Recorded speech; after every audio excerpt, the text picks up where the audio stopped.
성도 여러분 안녕하십니까? 153 성경 통독을 통해서 말씀을 더 가까이 하기 원하는 여러분을 축복합니다. 오늘은 성경 통독 제51일차 되는 날인데요. 시편 23편에서 시작해서 마지막 시편을 계속 보게 됩니다. 먼저 시편 23편을 펼쳐 보시고요. 지난 시간에 우리가 시편 22편을 통독하면서 제가 22편, 23편, 24편은 같은 맥락에서 읽으면 유익하다고 안내를 드렸는데요. 다윗이 어떤 어려움, 어떤 위협, 어떤 반란, 그러한 중에서 세상의 군사의 힘을 빌지 않고 자신의 능력을 의지하지 않고 여호와께서 나를 건져 주실 것이라고 하는 그 여호와는 나의 구속자이십니다 하는 것을 선포하고 찬양한 것이 22편이라고 했습니다. 오늘은 우리 23편과 24편을 통독하게 되는데요. 우리를 구속하신 여호와께서 구속하실 뿐만이 아니라 우리의 목자 되어 주셔서 여호와는 나의 목자시니 내가 부족함이 없으리로다. 목자와 양의 관계는 이스라엘 민족에게는 굉장히 익숙한 관계죠. 양을 키우는 그러한 일을 하던 이스라엘 민족들인데요. 저들이 목자와 양과의 그 관계만 생각해도 여호와께서 내 목자 되신다는 것이 얼마나 은혜고 얼마나 위안이 되는가 하는 것을 우리보다 더 실감할 수 있을 텐데요. 그럼에도 불구하고 오늘 우리들에게 여호와는 나의 목자이십니다. 이러한 고백이 찬양이 되고 또 세상에 대한 선포가 되기를 바랍니다. 24편에서는 나의 목자 되신 하나님께서는 당연히 우리의 주권자, 주인 되신다는 것을 고백하는 내용인데요. 이렇게 나를 구속하실 뿐만이 아니라 나의 목자가 되어주시고 나의 주권자 되십니다. 이러한 맥락에서 연결되어 있다고 말씀드린 건데요. 먼저 우리 시편 23편 내용을 간략하게 요약합니다. 시편 23편은 그리스도께서 여호와께서 나의 목자 되신다라고 찬양을 하고 있는데요. 이 목자 된다는 것을 예수 그리스도께서 스스로 이렇게 고백하셨죠. 선포하셨죠. 나는 참 목자다 이렇게 말씀하셨습니다. 참 목자일 뿐만 아니라 이 참 목자라고 하는 것의 본질의 뜻은 선한 목자라는 것입니다. 선한 목자, 즉 양들을 위해서 목숨을 버릴 수 있는 야생 동물이나 어떠한 위험 속에서 양을 자기보다 귀히 여기고 그들을 위해서 목숨을 던질 수 있는 선한 목자 예수 그리스도께서 자신을 그렇게 스스로 소개하셨고 선포하셨습니다. 그러한 맥락에서 우리가 시편 23편을 보면 우리의 필요를 채우시는 선한 목자 되신 여호와, 그리고 우리를 인도하시고 보호해 주시는 여호와 하나님을 우리는 목자라 이렇게 의지합니다. 그렇기 때문에 양의 상태와 양의 원함이 어떠하든지가 아니라 그 이름을 위하여 하나님 스스로 목자 되신다는 이것은 굉장히 든든하고 안전한 우리의 양 같은 우리의 울타리가 되실 것입니다. 사람 가운데에서는 목자 될 만한 사람이 없습니다. 오직 여호와이시며 그리스도이신 예수 그리스도가 우리의 선한 목자, 참 목자, 완전하신 목자가 되어 주신다는 고백이 우리 모두에게 있기를 바랍니다. 우리의 목자는 우리 삭군이 아니라 일당을 받고 일하는 분이 아니라 우리의 주인이 되신다, 즉 주권자가 되신다고 찬양하는 것이 24편입니다. 그래서 24편을 우리가 읽을 때는 철저하게 여호와 나의 주님이라고 하는 신앙 고백의 마음으로 이 말씀을 읽으면 좋습니다. 그렇게 그의 백성들을 십자가에 올라가셔서 목숨을 내놓고 건지신 그의 백성들, 그리고 우리가 늘 고백하지만 하나님의 따뜻하고 귀하신 말씀, 너는 내 것이라. 내가 너를 지었나니 너는 내 것이라. 이것은 우리가 입술로 고백하기에는 너무나 황홀한 그러한 하나님의 약속이에요. 그런데 우리는 이 약속을 믿지 못합니다. 너는 내 것이라 했으면 우리가 하나님 앞에 맡기면 되는데 자꾸 우리의 경험과 우리의 생각과 우리의 그 무엇으로 의지하려고 하고 그것에 자꾸 이 판단과 마음을 빼앗기는 어리석음이 우리에게 있습니다. 이럴 때 어떻게 해야 되나요? 우리는 안 되나요? 그것이 아니죠. 우리의 주권자 되신 하나님께 더 가까이 하나님의 말씀을 더 뜨겁게 사모해야만 될 줄로 믿습니다. 사랑하는 성도 여러분, 우리는 주님께서 그 십자가의 구속을 통해서 건져주신 그러한 하나님의 백성들입니다. 그 십자가를, 그 주님을, 그 하나님을 우리는 믿음의 눈으로 바라보아야 되겠습니다. 그리고 그 믿음의 발걸음으로 따라가야 되겠습니다. 이 믿음을 우리가 믿고 따라갈 때에 주께서 친히 우리를 건져 주실 뿐만이 아니라 우리의 목자가 되어 주실 것입니다. 아무리 목자가 인도한다 할지라도 내 길로 벗어나는 양이 있죠. 물론 하나님께서는 놓치지 아니하시고 반드시 건져 주시지만 돌아오는 길이 너무 멀지 않게, 너무 멀리 가지 않기를 바랍니다. 이러한 감격들이 모여 있을 때 비로소 24편의 장엄한 고백은 우리의 간증이 될 것입니다. 나의 주인 되신, 주권자 되신 하나님을 찬양합니다. 문들아 너희 머리를 들지어다. 영광의 왕이 들어가시도다. 이 문이라고 하는 것은 나라를 말하고요. 문이라고 하는 것은 문화를 이야기합니다. 작게는 우리의 삶이겠죠. 문들아 머리 들지어다. 왕 되신 여호와께서 들어가시는도다. 아멘으로 받고 읽으면 좋겠습니다. 시편 47편입니다. 예배 드리는 가운데 올려드리는 찬송시이죠. 6절 말씀이 요절이고 중심인데요. 6절 말씀은 이렇게 찬양하고 있습니다. 찬송하라. 하나님을 찬송하라. 찬송하라. 우리 왕을 찬송하라. 철저하게 하나님과 여호와를 주목하고 있고 철저하게 찬송하고 있습니다. 예배는 이렇게 하나님께 드리는 것이고 찬송하는 것이고 하나님을 바라보는 것입니다. 예배를 방해하는 가장 극악한 우상이 누구냐면 바로 자신이에요. 내가 예배를 판단하고 내가 말씀을 판단하고 내가 교회를 판단해서는 안 됩니다. 우리는 그 앞에 그저 찬송할 사명밖에 없습니다. 왜 우리가 찬송할까요? 우리를 구원해 주셨잖아요. 구원해 주시고 죽음에서 영생을 주셨잖아요.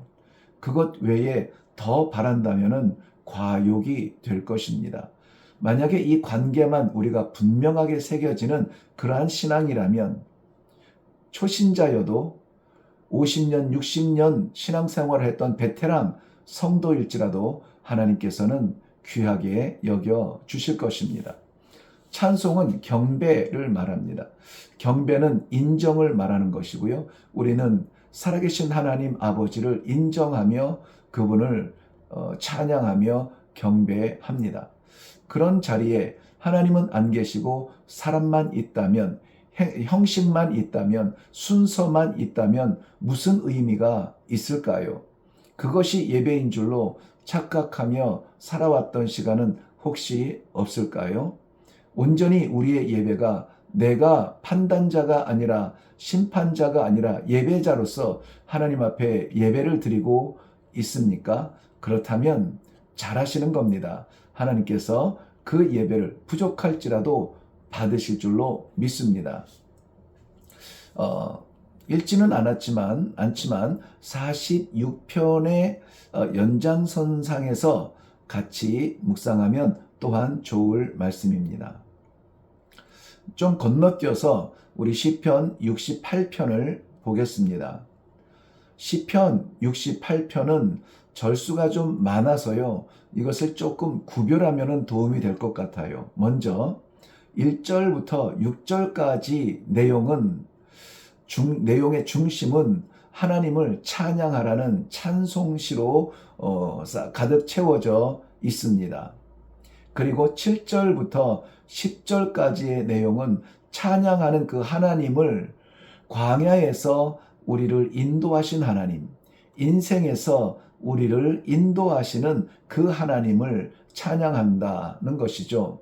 11절부터 14절은 가나안 정복과 또 왕들의 쫓겨나는 모습들, 하나님의 나라를 받지 못하고 저항하는 왕들은 쫓겨나며 또 그 가나안 약속한 백성들이 꿈꾸지도 못했던 가나안을 차지하게 되는 그러한 가운데 이루신 하나님을 찬양하는 것입니다. 15절부터 18절까지는 그 가운데 예루살렘을 처소로 여기시는 하나님의 선포를 보게 되죠.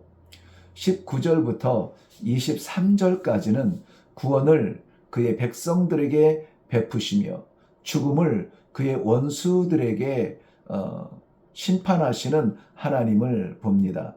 우리의 영혼이 예배자로 살아가는 날마다의 영혼이 살아서 숨쉬며 찬양하고 있습니까?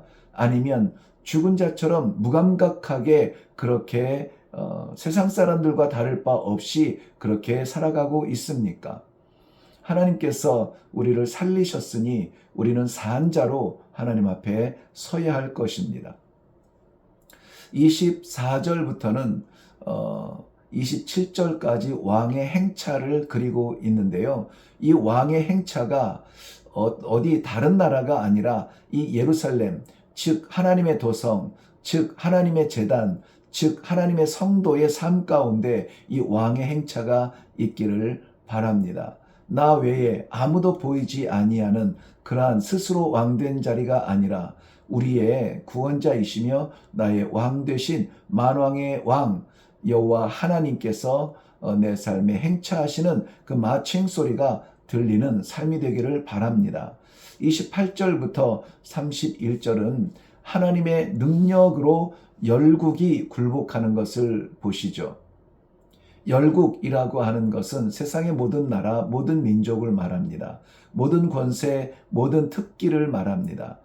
모든 능력을 다 말하죠. 그 모든 것들이 여호와 하나님 아버지 앞에 굴복합니다. 여호와 하나님 아버지 앞에 이때 같이 굴복하는 것은 패배가 아니라 지혜겠죠. 32절부터 35절에 있는 말씀은 땅의 왕국들, 만민들이 손을 들고 하나님을 찬양합니다. 이것은 선교적 관점으로 하나님께서 우리의 눈을 열어주시는데요. 우리는 굳이 이 마지막 32절부터 35절은 차마 손대지 않으려고 하죠. 왜냐하면 이 찬양 받으실 하나님은 나의 하나님이고 내가 찬양하면 되지. 세상에 있는 만국들, 열국에 있는 만민들, 그 백성들까지야 내가 상관할 바 아니라 우리는 생각하기 쉬운데요.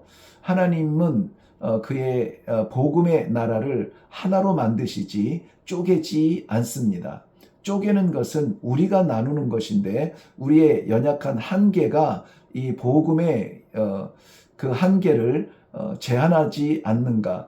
그런 안타까움 속에서 우리가 시편의 이 시인의 마음, 동일한 마음으로 하나님을 찬양하기 원한다면 나 한 사람의 목소리와 심령을 들여서 드리는 찬양이 아니라 나와 더불어서 이 온 땅의 만민들이 함께 찬양할 것을 소망하는 그러한 기도와 헌신은 어떨까요? 시편 89편입니다. 시편 89편도 역시 88편과 짝을 이루는 것이 자연스러운데요. 이 연대기적 성경 통독의 순서에는 이렇게 구별한 것이 많이 있네요. 그래서 동일한 맥락이에요. 가장 어두운 터널, 가장 답답한 자리, 마치 출구의 빛이 비추기 시작한 듯한 그러한 말씀입니다. 좌절의 자리에서, 두려움의 자리에서, 어둠의 자리에서 깜깜하여 죽을 것 같은 자리가 아니라 오히려 희미한 그러한 출구의 빛이 보임으로 말미암아 살았다라고 안위할 수 있는 그러한 자리가 바로 이 시편 88편, 89편의 내용입니다. 특별히 89편은 전체가 쉬운 2절, 52절로 되어 있는데요. 그 가운데 38절에서 그 전과 그 후에 반전의 대립이 일어납니다. 1절부터 37절의 내용은 하나님의 변함없는 사랑이 그의 백성들을 기억하신다는 내용이죠. 그런데 38절부터 51절까지는 이전에 하나님의 그 인자하심이 어디에 갔는지 파기된 망가진 그런 그 언약에 대한 두려움이 엄습해 옵니다.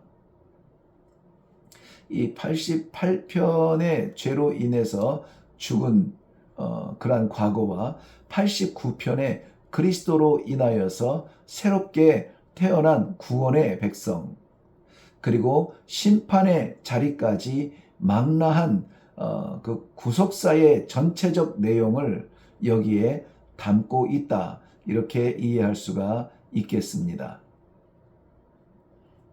그 다음에 조금 우리 더 가서요, 시편 96편입니다. 시편 96편은 이렇게 시작합니다. 새 노래로 여호와께 노래하라. 새 노래로 여호와께 노래하라. 하늘의 구원과 그의 위대하심과 영광을 드러내는 찬송시입니다. 그 찬송에 땅과 하늘이 동참하고 있습니다. 만국의 모든 족속들이 초청을 하고 있습니다. 허락되어진 찬송의 기회가 지나간다면 13절 말씀 내려가 보시면은 확실한 심판의 시간이 올 것입니다. 그러나 여전히 시편 96편은 심판의 경고를 하는 경고 관점이 아니라 그 전에 허락된 찬송의 공동체에 허락하신 하나님의 초청의 말씀, 그 초청장은 땅끝의 모든 만민을 향한 초청장이죠. 물론 우리에게, 우리를 통해서 우리와 함께 허락하신 초청장입니다. 시편 100편입니다. 온 땅이여 여호와께 즐거운 찬송을 부를지어다. 아마 시편에서도 대표적인 감사의 찬송시가 아닐까 이렇게 생각이 되는데요. 유대인들이 드리는 화목 제물 가운데 감사로 드리는 제사가 있습니다. 그때에 불렀던 찬송시이기도 합니다. 결론의 말씀처럼 그의 선하심과 인자하심과 그의 성실하심이 대대에 이르기를 바랍니다. 한때에 지나가는 유행가처럼 부르는 찬송이 아니라 영원히 우리의 공동체 안에서, 영원히 우리의 가정 속에서 불리워지는 그러한 찬송이 되기를 바랍니다. 시편 101편입니다. 다윗이 주목하는 완전한 길, 그리고 그 길을 걷는 완전한 순종의 마음. 벌써 마음이 두근거리지 않습니까? 거기 보면 유난히 내가 라는 말이 참 많이 기록되어져 있어요. 내가 그 길을 걷는 자고 내가 그 마음을 가진 자인데요. 그렇다고 해서 자기 자신을 주목하는 그러한 내용은 결코 아닙니다. 내가 라는 말이 많이 나온 것은 그 결단과 행동에 당사자, 순종하는 사람이 나라는 것이죠. 신앙생활을 하면서 다른 사람의 신앙을 보면서 부러워하거나 혹은 판단하거나 구경꾼의 자리에서 머물러 있는 안타까운 경우가 참 많이 있어요. 그런데 오늘 시편 101편을 통하여서 다른 사람이 아니라 내가 그 길을 걷기를, 내가 그 앞에 서기를, 내 마음을 드리는 예배자가 되기를, 이렇게 한번 기도하면서 읽어보면 어떨까요? 다윗은 자기 자신에게 허락된 이 찬송의 기회를 지키기 위해서 신중하게 결단하고 그 길을 걷는다는 것을 이렇게 표현하고 있습니다. 그런 다윗이 함께 거하지 못하며 하나님께서 끊으시는 사람이 있습니다. 그런 다윗도 함께 하고 싶지 않을 뿐만이 아니라 다윗의 생각과 상관없이 하나님께서 그 순결한 백성을 지키기 위해서 단연코 끊어버리시는 사람들이 있다는 것이죠. 7절 말씀에 보면 거짓말 하는 사람들입니다. 거짓말. 어떤 거짓말일까요? 끔찍한 거짓말일까요? 아니면 선한 거짓말일까요? 모든 거짓말을 다 포함합니다. 선한 거짓말도 습관이 되다 보면 무서운 거짓말을 어렵지 않게 합니다. 그리고 이렇게 핑계하죠. 선한 뜻에서 한 거짓말이야. 그래서 우리는 작은 것부터 진실을 말하는 습관을 갖는 것이 좋습니다. 그리고 5절 말씀에 올라와 보면 이웃을 헐뜯는 자를 멀리하고 하나님께서 끊으시는 사람을 볼 수 있는데요. 이웃을 헐뜯는 자. 이것은 고발하는 자의 의미랑은 좀 달라요. 헐뜯는다는 것은 잘못을 들춰내고 그것을 공개하며 그것으로 인하여서 그 이웃이 설 자리를 잃게 만드는 것입니다. 뿐만이 아니라 자기 자신의 그 심판의 그 눈을 높이고 마음을 교만하게 하는 자. 교만은 우리 잘 알듯이 하나님께서 철저하게 경계하는 마음입니다. 교만이 무엇일까? 이것을 우리 언어적인 해석이 아니고 종교적인 해석이 아니라 우리 각자의 기준으로 한번 묵상해 보면 좋습니다. 왜냐하면 많은 성도들이 넘어지는 자리가 어디냐? 교만의 자리예요. 그런데 이 말씀은 그러기 때문에 너는 교만하니까 하나님이 끊으실 거야. 다윗으로부터 분리시킬 거야. 이렇게 말씀을 받는 사람이 혹 있습니까? 그렇다면은 마음을 바꾸시고 우리에게 그러한 위기와 위험이 있을 때에 우리가 경계하며 이 교만의 경계를 넘지 않고 하나님 말씀에 순종하며 하나님을 찬양하는 일에 진심이었던 다윗처럼 우리도 좀 살 수 없을까요? 하나님 앞에 기도하는 시간을 갖는 것, 이것이 지혜겠죠. 완전한 길, 그리고 완전한 마음을 결심하고 복된 길을 걷기를 간절히 바랍니다. 하나님의 말씀은 그래서 늘 우리에게 살 길을 열어주시는 거예요. 우리에게 상처를 주고 망하라고 떠미는 하나님의 말씀은 없습니다. 아무쪼록 그 경계에 서서 흔들거릴 때 하나님이 거기 아니다, 돌아와라, 돌아와라. 그리고 나와 함께 가자라는 초청의 말씀으로 받으시기를 축원합니다. 수고하셨습니다.